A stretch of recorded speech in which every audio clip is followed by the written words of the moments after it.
Welcome to the security edition of Tech Talks. Today we're going to talk about one of the most common protocols used for security devices, and that is Syslog, and specifically the Splunk Connect for Syslog, which makes getting that data in much easier. My name is Mark Bonsack, and I'm a principal architect and have been with Splunk for about 10 years, a majority handling large accounts in the Southwest US, and lately as an advocate for getting data in and providing much easier ways to do that within Splunk. Today's agenda will cover the actual challenge that we have with Syslog data ingest, and then we'll pivot to Splunk Connect for Syslog, which makes that challenge much easier with a turnkey and scalable product that makes administrators' lives far easier with this kind of data. We're going to demo the Splunk Connect for Syslog. We'll show you how to configure it and how it works with with some example security devices. And then we'll provide you some resources for additional reading and allow you to continue your Splunk journey to much better effect. So with Syslog, we often get this question as administrators. How do we easily ingest this kind of data at scale and remove the requirement of all the upfront design work, all of the Syslog NG foo or knowledge that is required? And up till now, it has not been an easy prospect. So what has been the challenge with Syslog? Why has it been so difficult? And the main reason is that Syslog is a protocol and not a source type. In other words, a lot of folks in the industry, and it's talked about all the time, they'll say, oh, I need to collect Syslog data. Well, Syslog is like the highway, but the individual cars with their individual characteristics, some are sedans, some are coupes, some are red, some are blue, but they're all different. Those are the different kinds of data or different kind of characteristics you want to look at. Syslog is just the highway by which all those cars travel. So consequently, there's multiple formats that ride on the two main flavors of the Syslog protocol, which are shown in the RFCs in the upper left. And Syslog being such an old protocol, it really presents a lot of scale challenges, particularly with regards to load balancers. There needs to be careful consideration paid to when and when you can't use load balancers. And so we'll cover all of that in this session and go over the architecture of Splunk Connect for Syslog as well as its functionality. So let's start with some history and some issues that have plagued Syslog data ingest in the past. And this is really going back for the 35 to 40 years that Syslog has been in use. And here's some of the issues that we see. And it primarily centers around expertise in the community and lack of documentation. And the reason is the traditional tools that are used to collect Syslog, usually in the form of two Syslog, the primary flavors of Syslog servers, largely leave the configuration and the best practices up to the end user. So there's a lot of inconsistencies between Syslog server deployments, which creates a support challenge because those configurations are really programming exercises. In both flavors of the Syslog server, namely Syslog NG and our Syslog, the configuration truly is a programming language with flow control and data structures and all sorts of programming elements that lend themselves to what we call snowflakes or different installations that are actually solving the same problems. So a lot of folks, when they encounter this in the industry, have thrown up their hands and just say, we're not going to try to configure these Syslog servers beyond the basics of just collecting the data and forwarding them to Splunk. We're just going to send the data to Splunk, and we're going to tag it all with the source type of Syslog, and let Splunk figure it out. The problem with that is Splunk likes to see a well-defined source type which identifies a kind of data. And unfortunately, Syslog is not a kind of data. It's a data highway, but the kind of data is the cars that we talked about earlier. The red car, the blue car, the sedan, the truck. That's the kind of car it is and the characteristics you want to uncover. And when you ask Splunk to unwrap all of that just by looking at the data highway, it makes it very, very resource intensive for Splunk and makes it very difficult for TA authors to get the analytics they need out of the respective TAs, such as for Cisco or Juniper. And then the scale issues arise when you're asking a traditional forwarder tier to pass terabytes of data onto what could be 50 or 100 indexers in a large installation, and do that with even data distribution. And that's started to rear its head in the last 2 or 3 years, where we're seeing 5 and 10 terabytes a day of Syslog data. And much of that is due to the protocol itself and the challenges of the protocol. So it's clear that the industry needs a new solution to this problem, and that is borne out by the fact that we see this as our metrics for the data that we collect from a representative set of customers, where you see that Syslog is an overwhelming majority of the source types that we collect. So this is driven by our internal telemetry, and this just highlights the fact that the source type of Syslog is really number one, and it shouldn't even be a source type to begin with. So it's clear that our evidence or our suspicion that customers are punting is in fact borne out by the data. So again, it was clear that a solution has long been needed for this problem. So here is the new way to handle that: the Splunk Connect for Syslog. It has been out now about 18 months, and it has proven to be a boon for making Syslog collection much, much easier. It really is a solution for our oldest data source. So we started with 3 goals on the left. We wanted to make it turnkey, and we wanted to make it consistent and repeatable and scalable. And so we decided on a container architecture to make that happen, and the result was much, much better data hygiene coming into Splunk. So the data sources coming in from Syslog were tagged like we talked about. It's a red car, it's a blue car. In the security world, it's a Juniper device, it's a Palo Alto device, it's a Cisco switch. This led to much, much more efficient Splunk operations, much, much easier TA. The ability to write a TA has become much, much easier, which leads to much faster time to value and higher customer satisfaction. So in the last 1.5 to 2 years, we've seen a huge uptake for this solution. And so what it ostensibly does is it takes the raw Syslog that you see here, which is really just raw text, and this happens to be from a Juniper, and if you look at a Cisco device or a Palo Alto device, it's quite a bit different. But we're able to discern what this is and take the output or the input, which is this raw device, and translate it into a meaningful event in Splunk. And what I mean by meaningful is we're not going to discern what every name value pair is out of the box of Syslog, but we are going to provide a proper timestamp, we're going to provide the host it came from, and we're also going to, most importantly, provide a source type, so that when a Juniper TA author says, I need to write a TA for Juniper, he's not going to have to unravel Cisco data and Palo Alto data as part of his TA.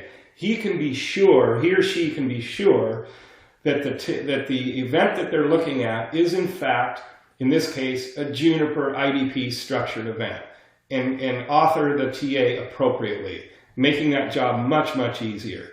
So in this fashion, we have no more source type equals Syslog, and we actually have valid source types for all of the data coming into Splunk Connect for Syslog.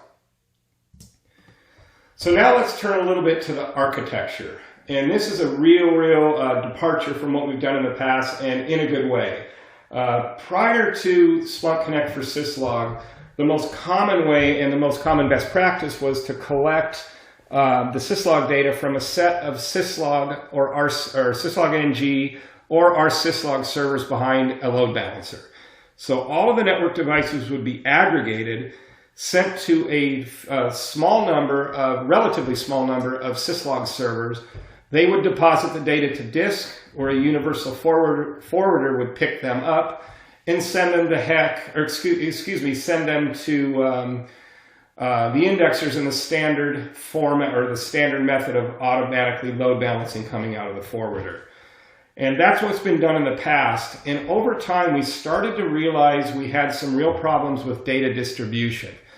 When you ask a forwarder to, 1, 2, or 3 forwarders to forward a ton of data, namely 2, 3, 4 terabytes a day by itself to a large number of indexers, which can be 50 to 100 in a large enterprise, you're going to start to see some problems where over a small amount of time, 30 seconds to a minute, 1 or 2 indexers are receiving all the data. So one indexer is drinking from a fire hose, the other 99 are quiescent, and when it comes time to search that data over the same time frame, not all 100 indexers are participating, but only 1 or 2. So we started to realize that we needed a better way to distribute the data to these indexers rather than other than using a universal forwarder, which is much better suited to very, very large installations of endpoints with relatively smaller amounts of data.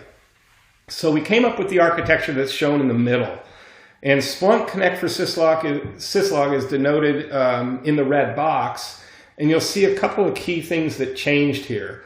One is the connection from Splunk Connect for Syslog is no longer a universal forwarder and sitting on a server with disk files being read. Instead, it is a TCP 443 or 8088 connection over HEC, which is HTTP. That lends itself very, very well to traditional load balancing, where HTTP is like an F5 bread and butter. So it does that really, really well. And it can do much, much finer grained data distribution to the indexers at scale, even when there's only one output that you see here fanning hundreds of indexers. The other thing you see of note in this architecture is the lack of the front side load balancer.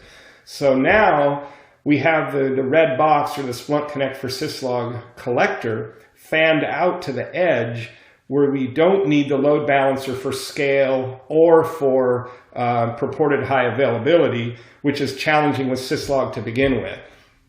And the reason for that is because the protocol is so old that we ended up seeing, or we actually have seen 20, 30 to 40% data drops when we're collecting at scale from the load balancer because it's an unacknowledged send and forget protocol. So standard load balancer operations where the load balancer can issue a 503 when the upstream is down, none of that is possible. So once a device sends its payload, and that's true for either UDP or TCP, it's a send and forget, it's gone.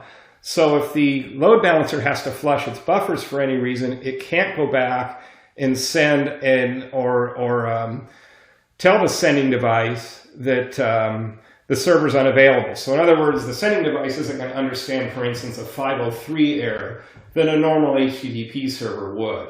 So for a number of reasons which are beyond the scope here, but we can certainly talk to you about, front-side load balancing is a real challenge with Syslog, the protocol itself, and that's largely true independent of whether or not you use SC4S. So whether you use a traditional Syslog server or any other facility, you want to get that collector out to the edge.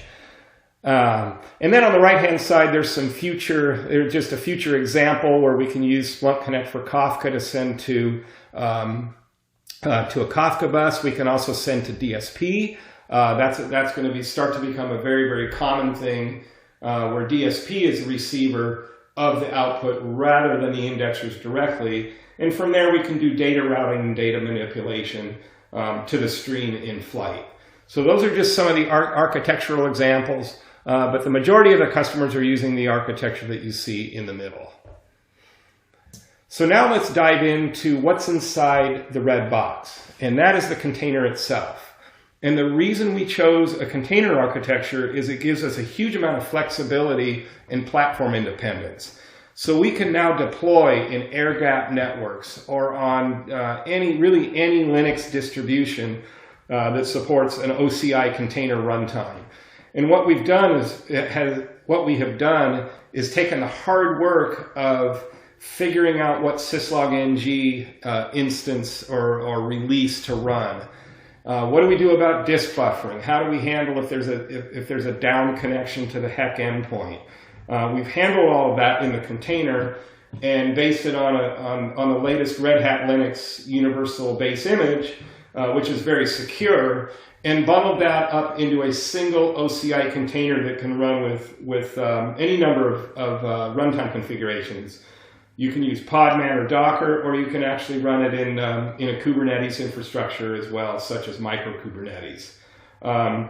We provided for flexible transport choices out as output. So as we talked about, the primary ones are HEC and DSP, but anything that Syslog NG supports, we support as well. So what we've really done is taken the hard work of Syslog NG configurations, bundled that up with an effective disk buffer, and turned it into a very deployable and turnkey container that can be spun up with minimal configuration.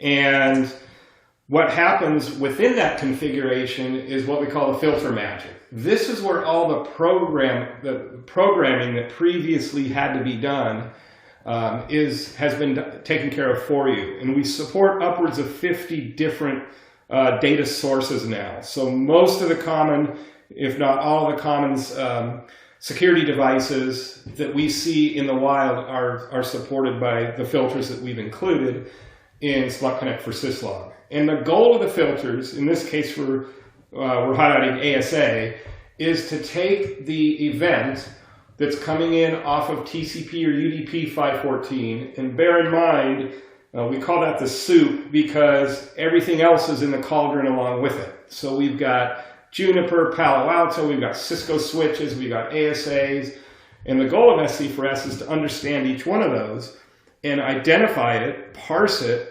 to pull out the relevant host name out of the payload, the timestamp if it's not in the header, and format it so that the downstream, or the upstream in this case, process Splunk, is able to easily work with the data or the events that come in. So we want to have the metadata correct. We want to have the host name, the source type, and all of that correct, so that the TA author, again, has the ability to understand what he's looking at.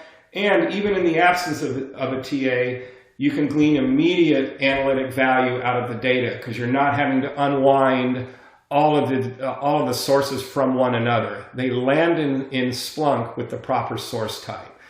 And so again, we have about 50 supported sources out of the box, and it's very easy to actually add your own too if you have a custom set of devices. Now, with that said, we did have as a goal as well to solve the 90% problem. In other words, we know with Syslog being largely a programming experience to get it set up properly, that there's 100 ways to skin a cat. And so it has turned into a religion. And it's often way over-engineered, particularly with regards to high availability, but also configurations and parsing. So the goal with SC4S, we weren't going to solve all of the corner cases. So 100%, we're not going to go for 100% of the use cases, and certainly 100% of the customers that have those use cases. But for those who do need to go off the reservation, so to speak, we have configs who need to adapt to these unique circumstances. And we call that the bring your own environment setup, where that runs as configurations outside the container. But again, you're backing into a programming approach there, but there are customers that need that. Again, the primary goal is to satisfy those who send most, if not all, of their data to the default port. And even the large enterprises, the majority of the traffic comes in on 514. And we are going to be able to handle simple customizations, such as, I send my Palo Altos on 6514 or 5508, or they have specific host names allocated to specific device types. Those customizations we can handle with simple configurations in SC4S. Again, the goal was to require little or no configuration experience, so they didn't so that administrators don't have to delve into the programming experience of Syslog NG. And we also needed it to be deployable in restricted environments, such as air gaps, government installations, and those with restricted distributions that they can run software on. So for all those reasons, we decided on the turnkey approach of the container architecture that we talked about.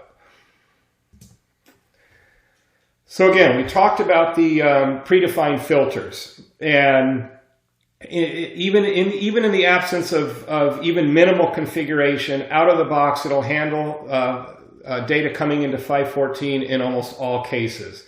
And just a few items are needed from the admin to get going. So as we talked about in the architecture, the transport is primarily hex. So we need the URL and the token. And that can either be a VIP that was shown in the diagram, or SC4S can load balance to a small number of endpoints on its own. So if you don't have a load balancer, it will round robin very effectively to a set of indexers on its own. The administrator specifies the buffer size as well for the disk, and that is a risk management decision is decided in the enterprise to determine how long of an outage based on how much data they're collecting per hour or per day to set the disk buffer size appropriately. And then if enterprises are not using standard ports for certain devices, it's very easy to configure which devices go to which port. And all of those are set as environment variables in the container configuration. So it makes it really, really easy out of the gate to get going. So now we're going to flip over to a demo, and we're going to show you how how Splunk Connect for Syslog works, and actually how you set up some of the configurations we talked about. Okay, now we're going to go through a little bit of a walkthrough of Splunk Connect for Syslog. And one of the things you're going to see is that the demo is going to be very short, and you might consider boring, because that's what our intent was, is to make Syslog boring again and turnkey and easy to use.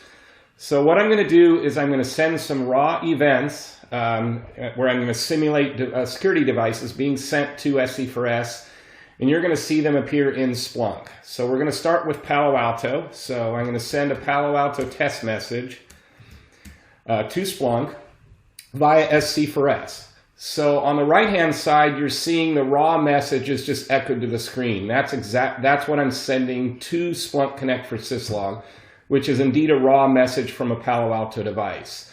And on the left-hand side, you see that event in Splunk. The first thing you're going to notice is that the header, which consists of a priority key and a timestamp and a host, kind of what you see here, is actually not in the final event. And that's because it's metadata. So the timestamp, which we'll talk about a little bit more in detail, is reflected as metadata here. The host is noted as PAN-W threat host, which is what you see actually down in here, PAN-W threat host. And the source is Splunk Connect for Syslog, where it's actually coming from. But most importantly, again, the source type is pan:threat. And all of that is automatic. So this header information, which would just add extra expense and extra resource utilization in Splunk, can be completely omitted. So you have a much more curated data stream and a much more resource-friendly environment in Splunk, which ultimately saves in your costs. And so what you're seeing on the right-hand side, again, is an unencumbered stream to Splunk. There is no technology add-on on this box. It's just a raw Splunk installation of Splunk 8.1.2. Again, so you're seeing PAN threat and PAN traffic. And in this particular event, you also see some timestamps later on in the event. There's one here, and there's also one a little bit further on. In certain events, the header timestamp may or may not reflect the time that the event actually occurred. The device may write its own timestamp in the payload. And we're very careful in Splunk Connect for Syslog to make sure we honor that. So in not all cases is the header timestamp accurate. And that is one of the things we do out of the box as well. So now I'm going to clear and show you a completely different event. And we'll start with, we'll go with iOS. In this particular case, iOS emits a much shorter event, and the savings that you get from omitting the header, again, everything up to this iOS mnemonic, is completely encapsulated in the metadata, the host, and the source type, again, is correct. But the indexed event is far shorter. Again, a huge, huge resource and cost savings when you curate the data properly going into Splunk. So you can see here, this is the searchable event. Starts with the mnemonic, and you can, of course, search the timestamp and the host as metadata and not have to worry about it in the main event. Lastly, we'll look at one where the date is a little bit different. So we'll look at FortiGate. And in this particular case, the date is a name value pair. So you have the date here and the time here. And in Splunk, you see date and time reflected, but the event timestamp is sent to Splunk already pre-parsed. So you don't have to go in with a technology add-on and pick off the date and pick off the time to accurately set the timestamp. Now that you've seen how easy SC4S works in practice, let's turn to how easy it is to set up. So on the left-hand side, you see the Getting Started document, which covers all of the prerequisite of setting up proper indexes, related Splunk applications, and most importantly, the HTTP event collector, which is really the main prerequisite that is necessary before you start. That and selecting a proper container runtime, which we'll get into. On the right-hand side, you see the locally mounted directory tree that gets used by SC4S. And the key element of this file is the env file that you see here in the directory tree. This file is what is used to supply all of the environment variables used to operate SC4S. And the main ones that are required are the URL and the token. And that is pretty much all that is required in the env file to get SC4S going out of the box. You can change port defaults, so what ports you want to listen on, whether or not to use TLS, but anything below the main URL and token is completely optional. So you can set up as optional elements whether or not you want to have TLS enabled on the listening side, whether or not you want to use a reverse DNS for sources that don't have a host name specified, and also alternate source ports for devices that don't send on the default 514. Those can be specified as well. There's a number of other parameters that are documented in the configuration guide in the documentation, and those are covered well in the blog posts that we'll cover at the end of this presentation as well. The next thing that we want to take a look at is the actual container runtime that we talked about earlier.